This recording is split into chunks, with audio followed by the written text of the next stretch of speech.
जर मित्रांनो तुम्ही माझ्या चॅनलवरती नवीन असाल तर चॅनलला सबस्क्राईब करा आणि हा व्हिडिओ शेवटपर्यंत नक्की पहा. जर आपल्याला व्हिडिओ आवडला असेल तरच व्हिडिओला लाईक करा आणि कमेंटमध्ये सांगा तुम्ही हा व्हिडिओ कुठून पाहिला. केरळ स्टोरीमध्ये पहिल्या बायकोचा फोन आणि प्रेमाचा बुरखा फाटला. दक्ष वैद्य नावाचा मुलगा इक्बाल शेख निघाला. केरळला स्टोरी चित्रपटासारखी घटना नुकतीच वास्तवात घडती. प्रेमाचा बुरखा फाटला आणि दक्ष वैद्य नावाचा मुलगा इक्बाल शेख निघाला. घरी ओळखून लपवून तरुणाने तरुणीला प्रेमाच्या जाळ्यात ओढलं आणि लग्नासाठी तयार केलं. मात्र लग्नाआधीच ही फसवणूक कळून झाली होती. सोलापूरचं नातेपुते या गावातली 25 वर्षाची तरुणी नोकरीसाठी पुण्यात आली. एका प्रायव्हेट कंपनीमध्ये तिला जॉबसुद्धा लागला. पुण्यात काम करत असताना तिची एका मुलासोबत ओळख झाली. या मुलाने त्याची ओळख दक्ष वैद्य या नावाने करून दिली. ओळख झाल्यानंतर दोघांमध्ये मैत्री झाली. मैत्रीचं रूपांतर प्रेमात झालं. या तरुणीने दक्ष वैद्यबद्दल आपल्या घरी सांगितलं. घरच्यांनी लग्नाला होकार दिला. लग्नाची तयारी सुरू केली. पण या मुलीच्या आईला एका महिलेचा फोन आला. मुलीची आई त्या महिलेशी बोलली होती. मुलीच्या काकांनी दक्ष वैद्यच्या गावात जाऊन चौकशी केली आणि हा दक्ष केशव वैद्य प्रत्यक्षात इक्बाल शेखच निघाला. लग्नाच्या काही दिवस आधी इक्बाल शेखचं सत्य समोर पुढं आलं आणि या मुलीची तिच्या कुटुंबाची फसवणूक होता टळली. जात धर्म लपवून ठेवून प्रेमसंबंध तयार करून लग्नासाठी चर्चा करणारा प्रेमीवर अखेर नातेपुते पोलिसांनी ताब्यात घेऊन त्याच्यावर मोठा गुन्हा दाखल केला.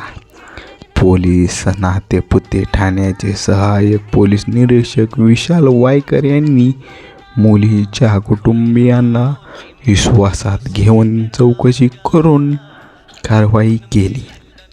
मात्र या घटनेने खळबळ माजली आहे. स्वतःला दक्ष केशव वैद्य इक्बालने सांगत बनावट आधार कार्ड व पॅन कार्डद्वारे तरुणीशी प्रेमसंबंध प्रस्थापित केले. लग्नाची तयारी सुरू असतानाच तो तरुण इक्बाल शेख असल्याचे उघड झाले आणि सर्वांनाच मोठा धक्का बसला. यात नातेपुते पोलिसांनी सखोल चौकशी अंती त्या तरुणाला 11 मार्च रोजी अटक केली. न्यायालयाने त्याला सोमवारपर्यंत पोलीस कोठडी ठोठावली आहे. पुण्यातील एका खाजगी कंपनीत काम करणाऱ्या नातेपुते येथील 25 वर्षीय तरुणीशी इक्बालने स्वतःचे नाव दक्ष केशव वैद्य असे सांगून ओळख वाढवली होती. त्याच्यासाठी त्याने बनावट आधार कार्ड व पॅन कार्ड तयार केले. तो स्वतः हिंदू असल्याचे सांगत होता. सप्टेंबर 2025 मध्ये त्याची पहिल्यांदा पीडित तरुणीशी ओळख झाली. काही दिवसांनी मैत्रीचा हात पुढे केला. त्याच वेळी प्रेमाच्या शपथा घेऊन त्याने तरुणीच्या आई वडिलांनी नातेवाईकांशी संपर्क ठेवत स्वतःबद्दल खोटी माहिती दिली. तरुणीच्या आईला पुण्यातून एका अज्ञात महिलेचे वारंवार फोन आले. संबंधित व्यक्ती विवाहित असून तो हिंदू नसून मुस्लिम असल्याचे ती महिला सांगत होती. त्याच्यापासून 2 अपत्ये असल्याची माहिती तिने दिली. यानंतर कुटुंबियांना संशय आल्याने त्यांनी चौकशी सुरू केली.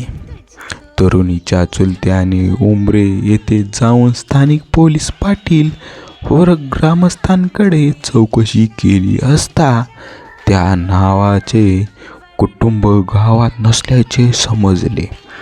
कागदपत्रे बनावट असल्याचे उघड झाले.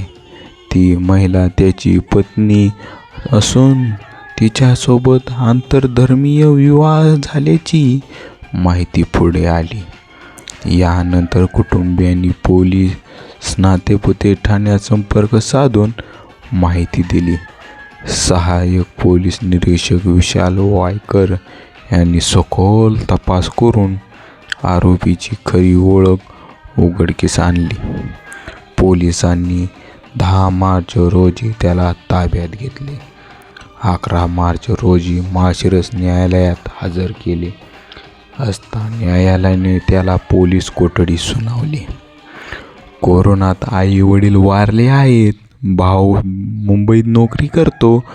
गावी 6 एकर बागायती शेती असून स्वतःचं घरही आहे असे त्याने सांगितलं होतं. तो तरुणीकडे लग्नासाठी आग्रह करून राहिला होता. तिच्या कुटुंबियांनी तरुणीचा हात मागत होता. त्यांच्यावर विश्वास ठेवून तरुणाच्या होकारानंतर तिच्या आई आणि वडिलांनी विवाहाची तयारी केली. पण काही दिवसांनी वस्तुस्थिती समोर आली आणि पीडिता वडिलांसह पोलिसात पोहोचली. ग्रामीण भागातही अशा प्रकारच्या घटना घडत असल्याने पालकांनी आपल्या मुलींच्या संपर्काबाबत जागरूक राहणे आवश्यक आहे. मोबाईलद्वारे होणाऱ्या ओळखी सावधगिरीने बाळगणे आता गरजेचे आहे. अगदी केरळ स्टोरी चित्रपटाच्या कथाला लाजवेल अशी ही सोलापूर स्टोरी आहे. मात्र पण विषय लग्नापर्यंत जास्त होता तेव्हा या मुलीच्या गोष्टी लक्षात यायला हव्या होत्या आणि वेळीच हे प्रकरण उघड व्हायला पाहिजे होतं. मात्र तसं काहीच झालं नाही आणि मॅटर थेट लग्नापर्यंत जाऊन पोचला. आता भलं त्या पहिल्या बायकोचं जिनं कॉल करून तिला वाचवलं, अन्यथा 2 बायका आणि फजित आहे का अशी अवस्था आताही झाली असती. एवढंच नाही तर लग्नानंतर ह्या इक्बाल आहे असं उघड झालं असतं तर पीडितेलाही मानसिक धक्का आणखी मोठा बसला असता. कसं आहे मंडळी, प्रेमाला विरोध नाही. प्रेम हे काही धर्म जात पंथ बघून होतं नाही. पण प्रेमात सर्वात जास्त मॅटर करतो तो म्हणजे विश्वास. त्याला तडा गेला आणि फसवणूक झाली की ते प्रेम उरत काही नाही. जिथं क्राईम स्टोरीची एंट्री होते इथंही तेच झाल्याचं पाहायला मिळालं.